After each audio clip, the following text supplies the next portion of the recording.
মাছের মাথা দিয়ে মুগের ডাল। এ হলো এমন এক পদ যা অনুষ্ঠান বাড়ি অথবা কোনো বিশেষ দিনের খাবারে দেখা যায়, কিন্তু সাধারণ দিনেও এই রান্নাই ভোজকে বিশেষ করে তোলে।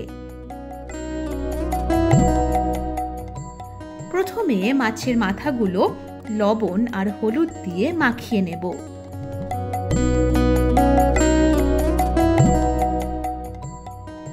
এই বিশেষ রান্নার একমাত্র সাথী হলো সারফা কাচ্চিঘানি মাস্টার্ড অয়েল।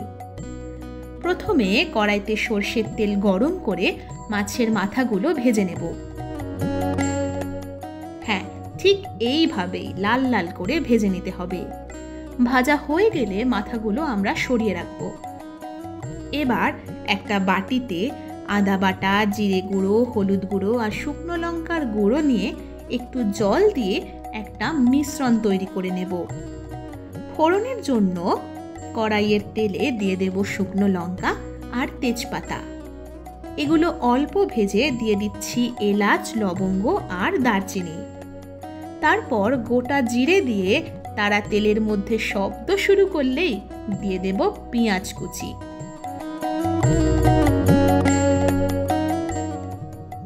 পেঁয়াজগুলো বাদামি করে ভেজে নেওয়ার পর তার মধ্যে কিছু টমেটো কুচি দিয়ে নরম হওয়া অবধি ভাজতে থাকব। এরপর দিয়ে দিচ্ছি আগে থেকে বানিয়ে রাখা মশলার মিশ্রণ। মশলাগুলো ভালোভাবে কষিয়ে নিয়ে মশলার থেকে যখন কাঁচা গন্ধ চলে যাবে তখন দিয়ে দেব কাঁচা লঙ্কা। এবার আসবে রান্নার প্রধান উপকরণ মাছের মাথা। মশলার সাথে মাছের মাথাটা ভালোভাবে কষিয়ে নিতে হবে।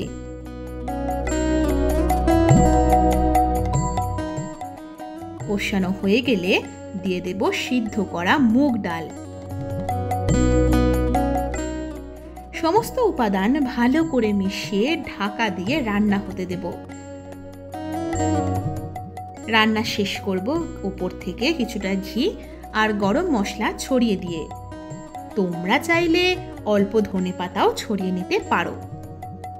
ভাত তো থাকছেই, কিন্তু ডালের পাশাপাশি ঝুরি আলু ভাজা আর বেগুনি পেলে এই ভুরি ভোজ একদম জমজমাট হয়ে যাবে।